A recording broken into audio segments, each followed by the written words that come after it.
So when the administration came in, they said, why don't you come up here and give it a whirl? So here I am. I had my dream job before this. I was the executive director of the Intertribal Agriculture Council, working with Native American producers all across the country, helping them access the programs and services that are fairly well known to their non-Indian counterparts. And I got to travel and see a lot of the country, see a lot of the livestock sector, become very familiar with the issues that really tie us all together. And by virtue of that work, I had an opportunity to speak at some events and talk about how I think we can do ag finance a little better to really generate some support for that next generation of producers, and how we can better implement programs to where they work better for our producers, because as many different geographies as there are, there's a different aspect of the programs that work better. I'm the third generation to run that cattle ranch, and now it's in the hands of the fourth generation, and gonna have the fifth generation in just about a month here. So I'm really looking forward to being a grandpa for the first time and really thinking about how to institutionalize some of the things that we think we need to do in this administration so that that generational transfer can happen more readily. Because that's really what all of you are working for. In addition to feeding and clothing the country and the world and supporting your local economies, you're thinking about, how do I make sure the next generation can do this? And you've heard this morning a lot of folks talk about how a lot of the deck is stacked against you. We've got packer concentration issues that we continue to try to work out, try to resolve. We've got economic hardship. We've got a drought covering just over half of this country that's been pervasive enough to have lasted 2 or 3 growing seasons in a lot of places. Heck, some of our producers in New Mexico have been in it for 5 to 7 years. So our role at the USDA and the Farm Service Agency is to provide some support to you all out there while we work together collectively to address those bigger issues like packer concentration, getting more of the food dollar to the farm gate. My daughter started a business a couple years ago doing direct-to-consumer beef. She aligned with a local butcher and started boxing up beef and driving it around the country. And she does it at a price point that beats the retail stores. And last year and the year before, she sold more dollars worth of beef off the place by hauling it around than we did in livestock the year before.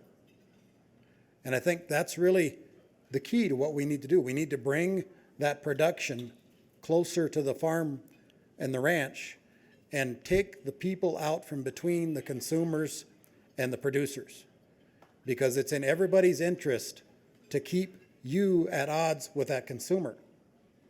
And what I tell folks is, you've got some producers out here in the countryside who would love to provide whatever the consumer wants. But it's in the interest of those in between us to keep that shroud up there. That's why we don't have mandatory country of origin labeling. The soccer mom doesn't know where her beef's coming from. The ones buying it at the farmer's market over here in Rapid City sure do.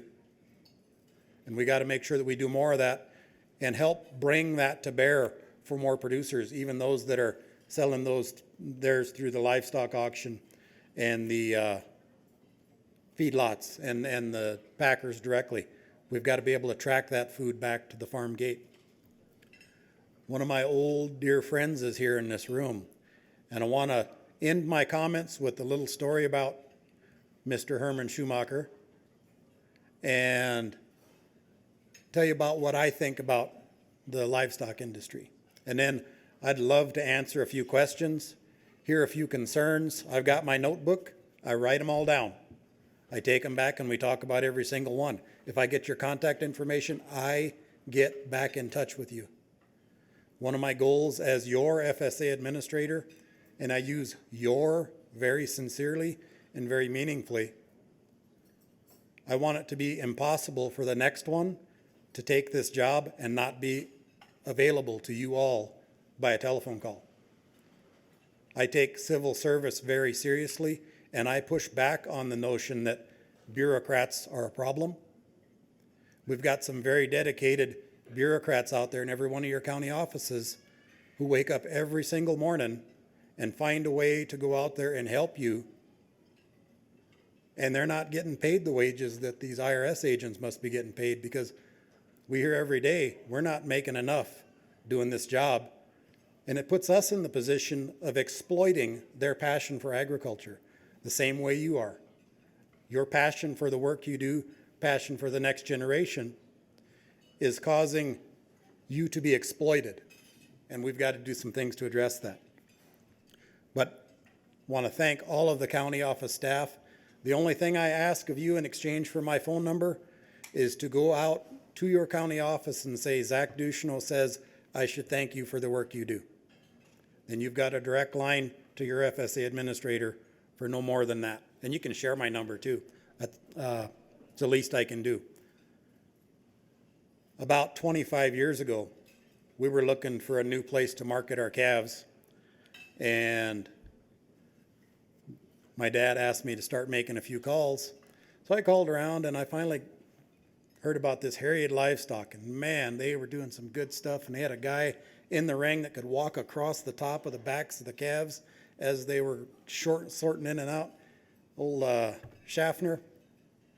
So I called Herman Schumacher, and he said, well, Zach, old boy, and I didn't recognize him when I walked by, but I heard him say something, and you know Herman's voice.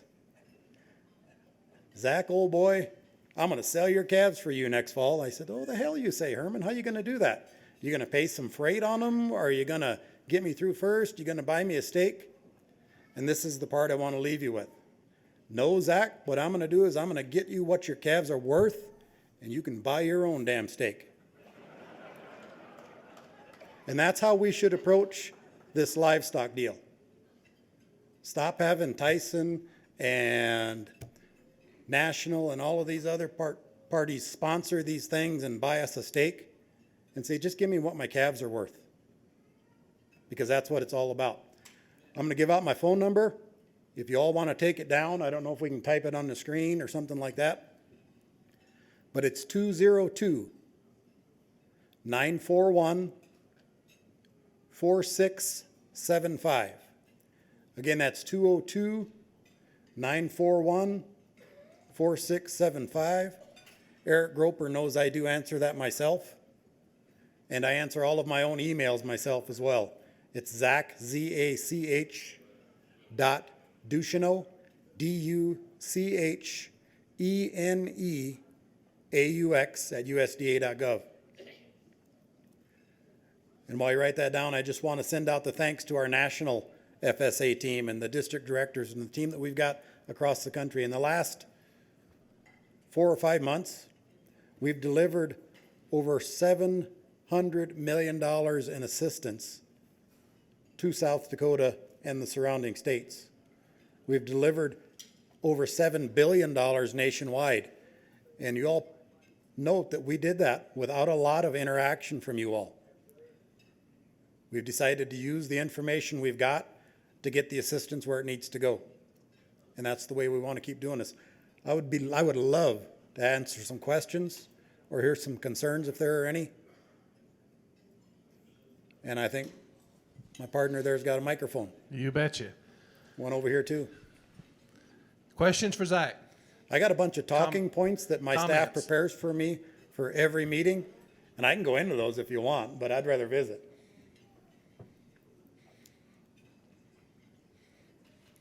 Get one over here. All right. Hi, ma'am. Hi, how are you doing? Fantastic. I have a quick question. I think it's in the farm bill somewhere, but on the livestock forage, when they give livestock forage incentives, they pay 60% of the allocation. Where does the other 40% go? So that it's not in that particular case, it's not a allocation of 100%. 60% is a factor we use to calculate what the payment's going to be. And that payment is calculated on the average cost over the last 2 years to replace that forage with corn. So we take the amount of corn it takes to feed a cow per month, multiply that by 60%, and make that payment to the producer. There's no 100% number, it's just a calculation factor. I guess we need 100% is what I'm saying. And to your point, we rolled out the emergency livestock relief program based on the $10 billion assistance package that was put together last September. And we just used that LFP data to get that out there. Because we understand that that's not enough, especially we were at a place when the previous 2 years corn price was here, and now that replacement feed is here.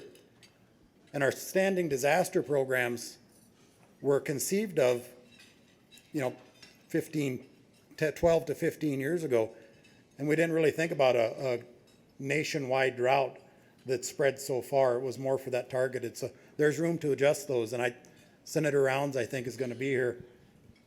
However they tell us to do that, we will do it. Thank you. Got one back here, Zach. Zach, Willie Cowan. Hey, buddy. I've known you since you was a little boy, and I think we're lucky that we have, number one, a man that's got some Native American in him, number two, a man that's dead honest, and number two, somebody from South Dakota that is for us, not for him. Thank you. I appreciate that, Mr. Cowan. Thank you. Got another one, Zach. All right.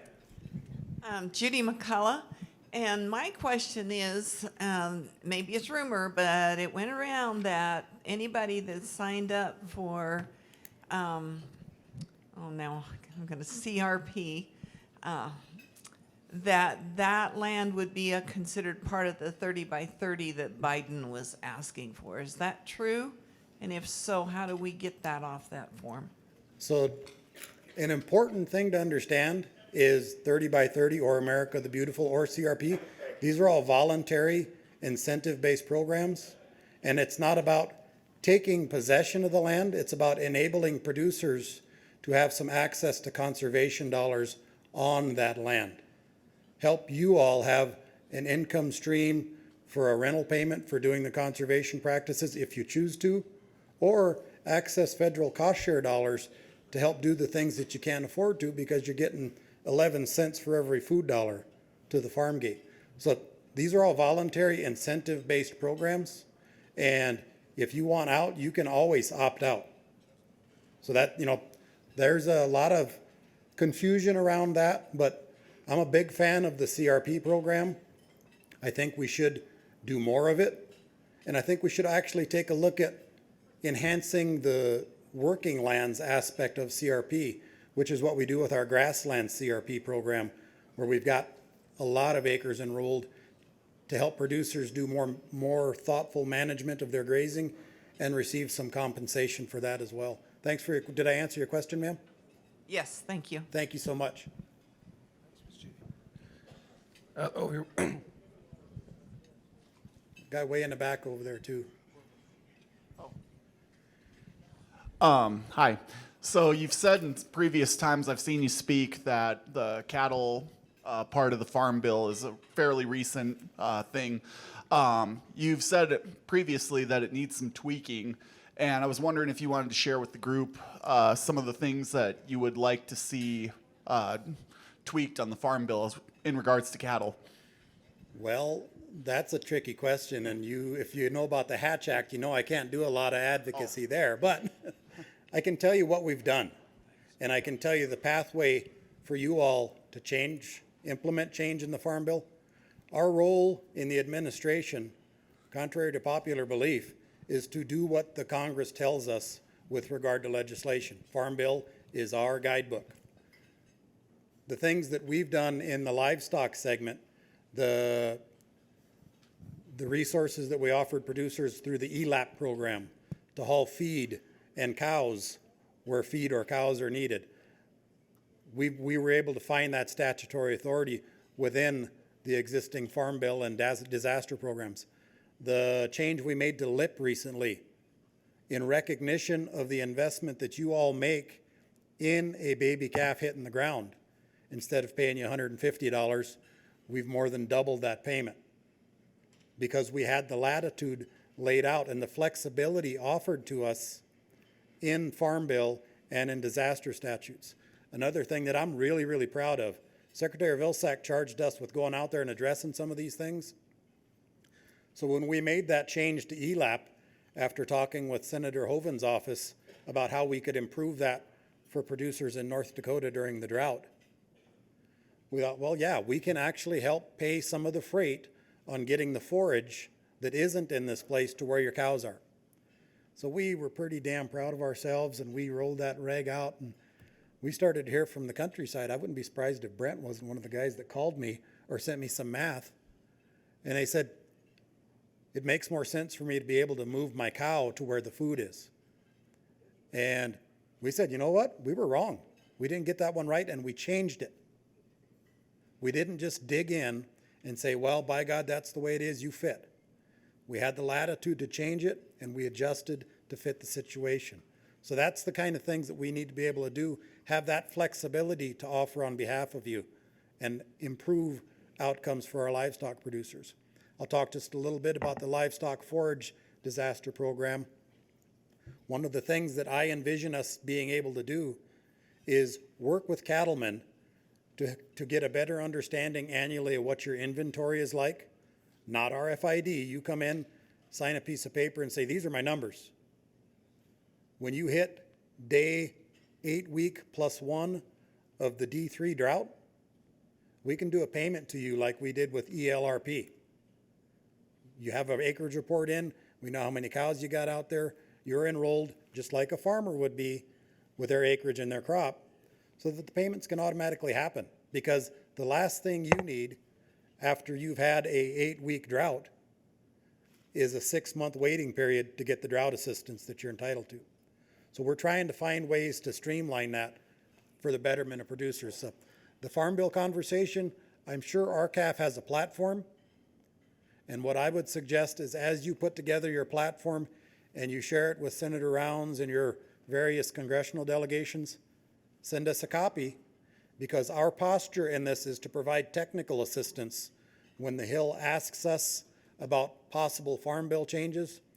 We're there to provide them with input on how readily implementable that is and what it would take for us and what it might cost. So when you share those with the Hill, share them with us, and we'll do our best to be ready should the Hill ask about it. Thanks for your question, sir.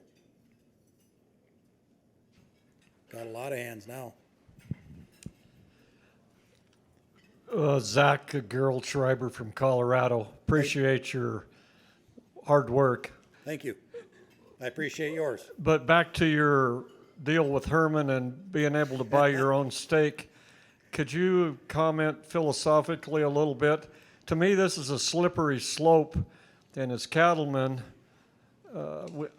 we didn't see all this risk protection and all this help from the FSA office 20 years ago, and I wonder, as independent RCAF members, and I've taken the money, I don't say that I haven't, but I've got some purist neighbors that they don't believe in it, that isn't this a slippery slope we're going down as cattlemen, not looking at the market and looking at our FSA office for our income? Yeah, if you had a legitimate market, but you don't. When you go sell that calf across the scale, no matter how good Herman was at marketing my calves, or your sale barn is at marketing yours, there are artificial forces pushing that down that are behind a shroud that you don't get to see. And while we work on doing the things that will help overcome that, creating more local, regional level processing facilities so that you can have some control over where your beef goes. We've got to provide some support for our producers because we know that that's a longer term fix and there are big forces at play. So is it a slippery slope? Maybe. But was it a slippery slope for the producers that use the federal programs to navigate the country out of the Dust Bowl? A lot of your forefathers did that. You're all still here because of it. So I think we've got to understand that there's a role here, and by God, make sure that your administrator gives out his phone number so you can share your concerns with him. I think that's the check and balance that we need more of. Got time for about one more, Jaden, please. Okay, this is Bill Cluck. I live over at Mud Butte, and the Long Breaks run cattle just on my north pasture, so I kind of know some of the people in your area. Good. I don't see where you're at, Bill. Right back here. Oh, okay, there you go. The question I got is I'm shipping about 700 ton of hay to my nephew, and he is taking advantage of the money that you pay out on the freight. But one of the questions that I've got, I learned last year that China and Japan were buying 40 million metric tons of hay, which is tending to drive our price through the roof. I'm not against the hay producer making money, but it seems like every time we get into this free trade thing, it works against us. And I'm just wondering what you think about that. Well, those are the bigger forces that are at play, and what we can do is help with the freight. There are fine, upstanding Americans making a decision to put their hay in that market, as opposed to the market to the neighbor. That's their right. That's the freedom we all talk about and we all want. But they know who's buying it, and the folks that are buying it know what they're getting. And that's the thing that is in front of all of us. The folks buying our product don't know what they're getting. And I've been sharing around the country, talk about the control, foreign ownership. That fella up here that was talking about 45% of our protein factory is in foreign ownership. Good God, imagine if that war was between Brazil and Argentina. What would we do then? That's the foreign ownership we need to be worried about. Not whether or not China is buying up a chunk of land here. China can buy 500 acres right downtown in Deadwood. Lawrence County and the state of South Dakota and the United States of America still are the rule of law on that land. These corporations are the big thing that we need to be concerned about, foreign ownership of those. Thanks for the question, Bill. Zach, thank you for being here, sir. Thank you all. I'll be around. I'm going to sit and listen in. Feel free to jump me out and visit in the hallway. And thank you all for the work you're doing. Please stay in touch. You've got that phone number. I hope you all use it. Thank you.